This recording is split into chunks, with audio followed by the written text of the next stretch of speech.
విష్ణుమూర్తికి ప్రీతికరమైనటువంటి పురుషోత్తమ మాసమైనటువంటి అధిక జ్యేష్ఠ మాసంలో వచ్చే బుధవారం సందర్భంగా అఖండ దీపదానం చేయటం ద్వారా అద్భుతమైన ఫలితాలు కలుగుతాయి.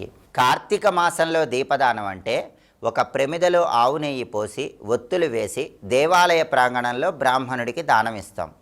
కానీ అధిక మాసంలో దీపదానం అంటే నిరంతరాయంగా విష్ణుమూర్తి దగ్గర అఖండంగా ఒక దీపం వెలుగుతూ ఉండేలాగా చూస్తే దాన్ని అఖండ దీపదానం అనే పేరుతో పిలుస్తారు.